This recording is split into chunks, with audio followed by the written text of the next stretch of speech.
ఈ రోజే డౌన్లోడ్ చేయండి. మీ ఫేవరెట్ షోస్ చూడండి.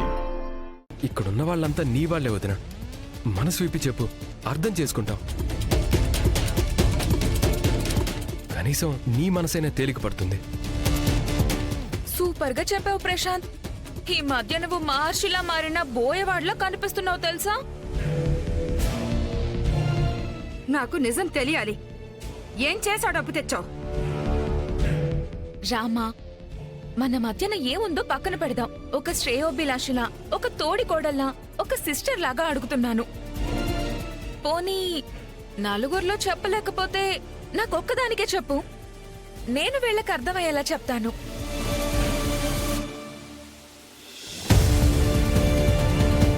రామా, మౌనం సమాధానం కాదు.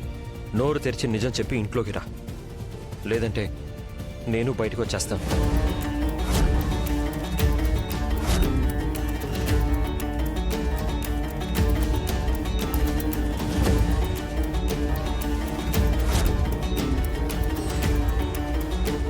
ఇక నుంచి మనకి ఈ ఇంటికి సంబంధం ఉండదు. వెళ్ళిపోదాం. మన సంసారంలో నువ్వేం చేసినా నీ చెయ్యి వదలనని వేద మంత్రాల సాక్షిగా నీకు మాటిచ్చాను.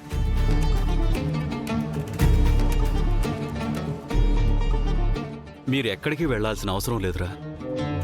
రామా, అదేంటో చెప్పేయమ్మా.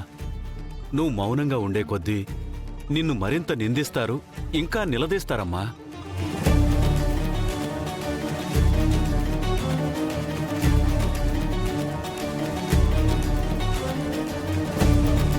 రామా, నా కళ్ళల్లోకి చూసి చెప్పు.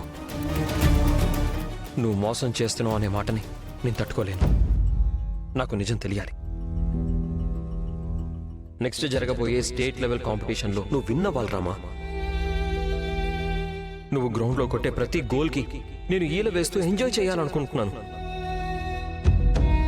రేపు నువ్వు ఆట గెలిచాక నేను పడ్డ అవమానాలు, బాధలు ఇవన్నీ క్షణాల్లో ఎగిరిపోతాయి. నా భార్య నాకు స్టూడెంట్గా దొరకడం నా అదృష్టం రామా.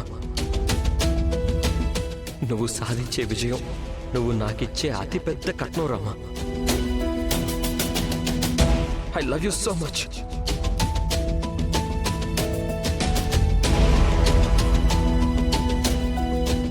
చెప్పలేను సార్, అర్థం చేసుకోండి.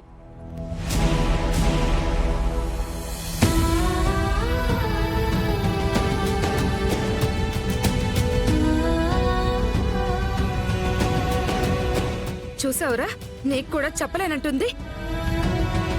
నువ్వంటే ప్రేమ అంటుంది, ప్రాణం అంటుంది, నువ్వే సర్వస్వం అంటుంది. నీకు తెలియకుండా చేయకుండావన్నీ చేసేస్తుంది. దీన్ని ఎలా అర్థం చేసుకోవాలరా?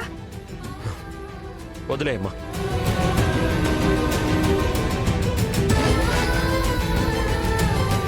రామా, ఎంత అడిగినా నువ్వు నోరు విప్పవని, నిజం చెప్పవని అర్థమైపోయింది. ఇలాంటి పరిస్థితుల్లో నువ్వు ఎలాగో లోపలికి రాలేవు. నేనే బయటకు వస్తాను.